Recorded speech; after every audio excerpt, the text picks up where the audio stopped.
Llegim o què? Bona tarda, Montse Torrents. Hola, Pilar, ens tornem a retrobar. I ben retrobades que estem, estic encantada de que tornis a ser aquí. Doncs igualment. I intrigada a veure quin àlbum il·lustrat ens portaràs avui en aquesta secció, que ara ja no és tan nova, ja portem cert rodatge.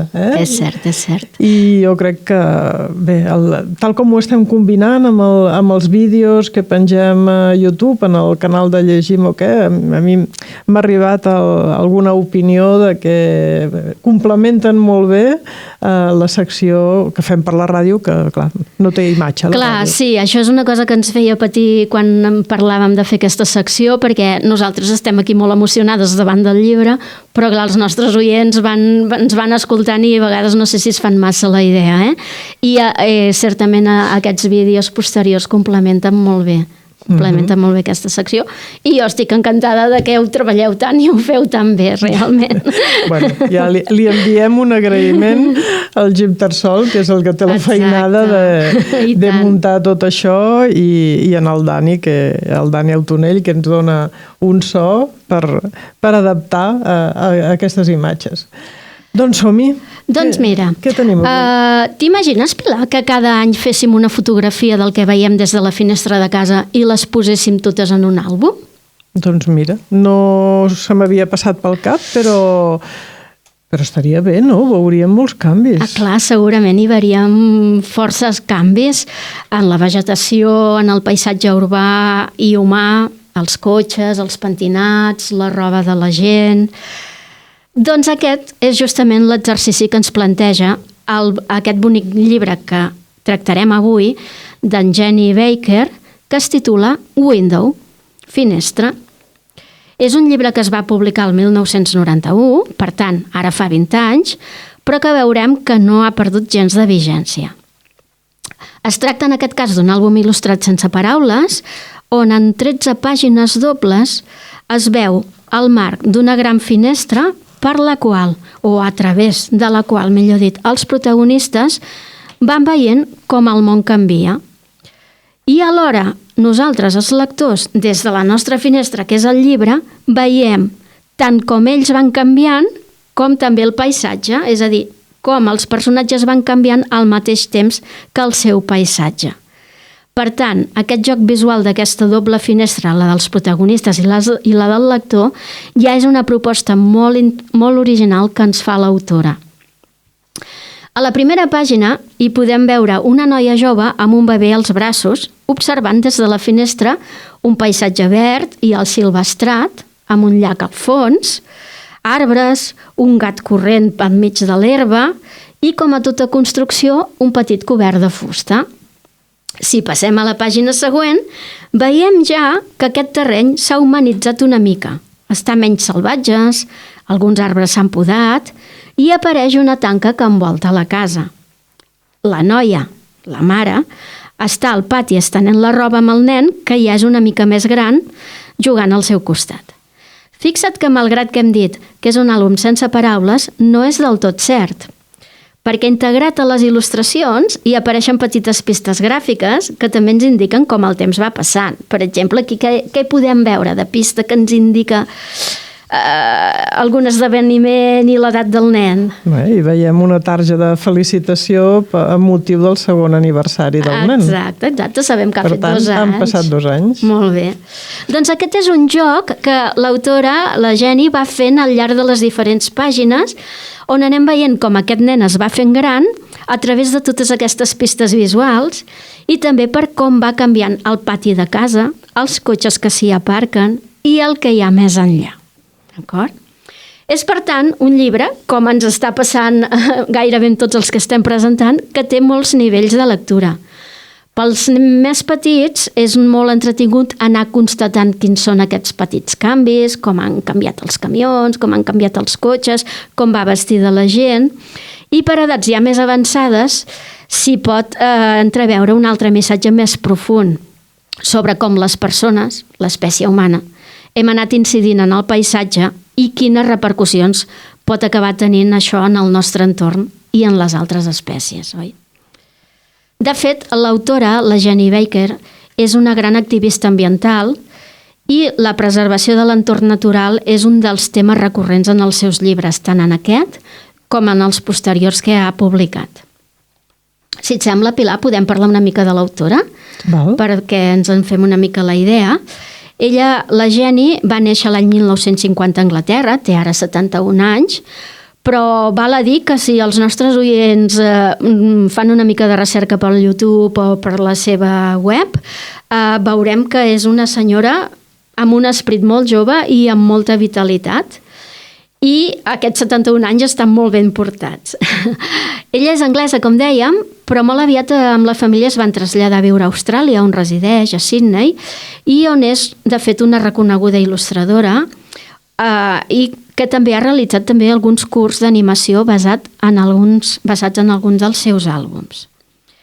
Aquest àlbum del que parlem avui, de l'any 91, va tenir diversos premis, però també té títols recents molt interessants, on destacaria el llibre Mirror,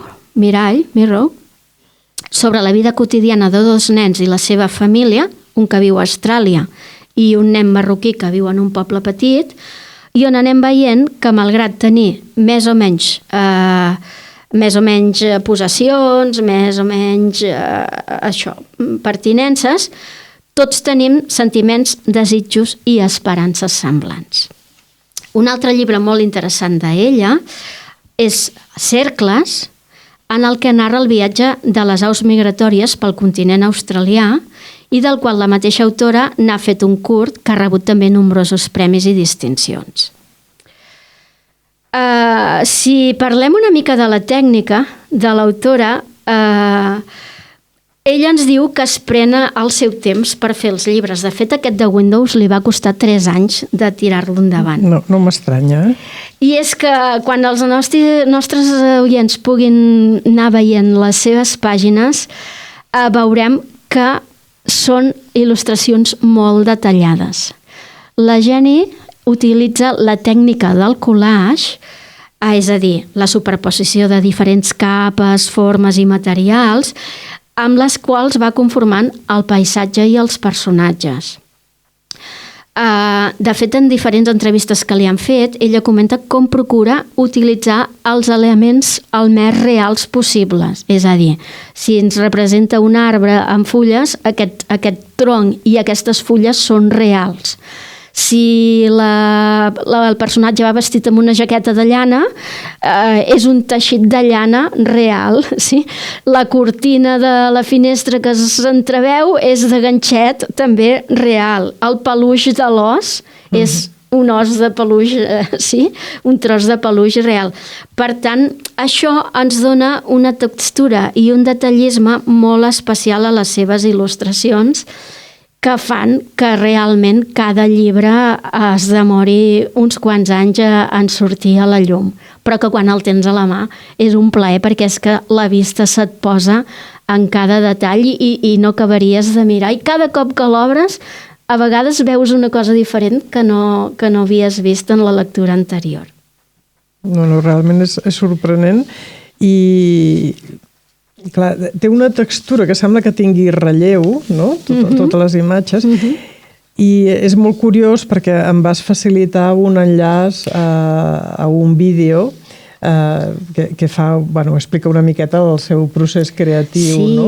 I ella tenia una quantitat sobre la taula de trossos de llana, de fulles seques, abans de començar a fer la il·lustració, que vaig pensar, la veritat és que la tècnica no sé exactament com deu ser, però ni em fa falta saber-ho, perquè l'únic que puc fer és admirar-me de lo preciós que és. Sí, ella explica que recorre boscos, mar, sempre jo me la imagino amb una motxilla, anar agafant tronc, anar agafant pedres, el que fan a la canalla, doncs sí.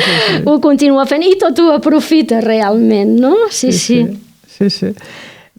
Després també vaig pensar que que per un adult, per una persona gran, és un llibre, mira, ara que està tan de moda això de practicar l'atenció plena i la meditació, doncs és un llibre per practicar l'atenció plena, perquè et pots abstreure de tot el món que t'envolta mirant aquest llibre, perquè té tants i tants detalls amb què fixar-te. Que dèiem. Sí, obres per una pàgina qualsevol i només d'anar contemplant cada detall que hi ha i la història que t'explica, no? Quan els companys l'esperen per anar a l'escola, quan aquell cotxe trasto del pare ja s'ha canviat per un altre que ell ja l'està tonejant. El cobert que es va envellint, conforme vas passant les pàgines, el cobert de fusta. El gat que fa amistat amb els gats de la senyora del costat, que sembla ser una mica com a síndrome de Noè, es diu aquesta, que vas replegant animals, no?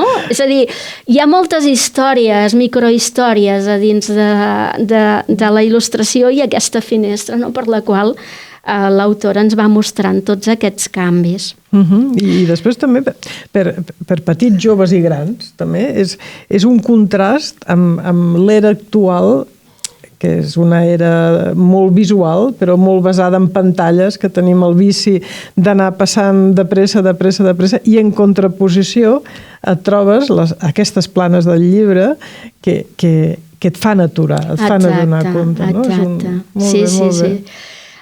Si vols et comento en una entrevista que li van fer l'autora, li pregunten si és un llibre que s'ha de llegir moltes vegades per extreure'n totes aquestes ressonàncies que té, no? I ella contesta, diu, això espero.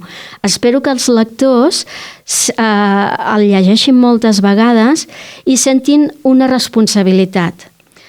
Que la forma en què cada un de nosaltres viu les nostres vides compta.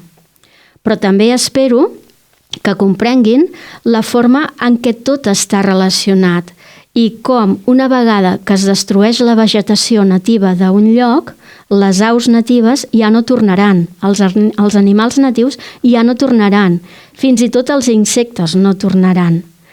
No estic dient, diu ella, que tots els canvis siguin dolents i que tinguem que viure preservant tot en una vitrina, però crec que hauríem d'anar més de compte amb la forma en què vivim. D'acord? Això ho deia l'any 90. A l'any 90. I a mi, una de les coses que em va venir al ressò quan mirava el llibre i el fet de mirar per la finestra és el que hem viscut molts en aquesta pandèmia. És a dir, aquest efecte contrari del que ens planteja el llibre, no? Com la herba creixia, els ocells tornaven, el silenci s'apoderava de tot, només eren sons naturals i potser tots vam tenir l'ocasió aquesta de contemplar per la finestra com si nosaltres no intervenim, la natura fa el seu curs, no? I tant.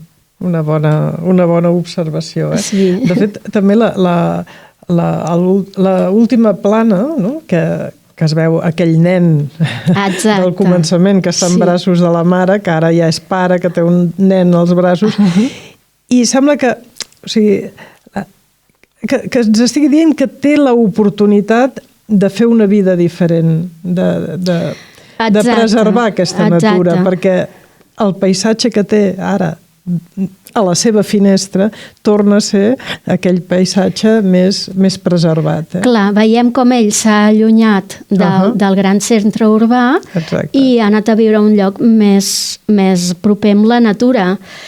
Amb l'esperança pensem que el seu fill pugui continuar veient aquest paisatge i cuidant-lo i conservar-lo per tots, no?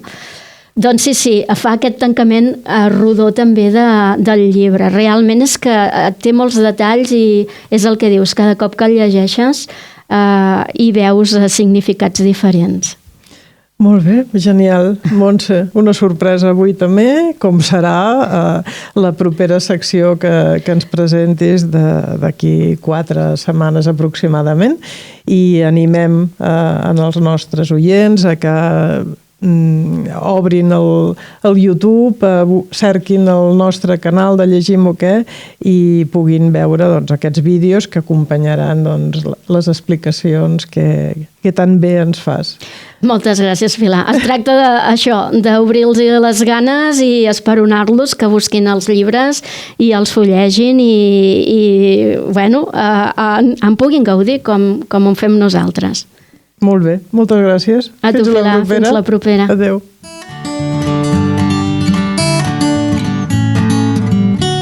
Llegim o què?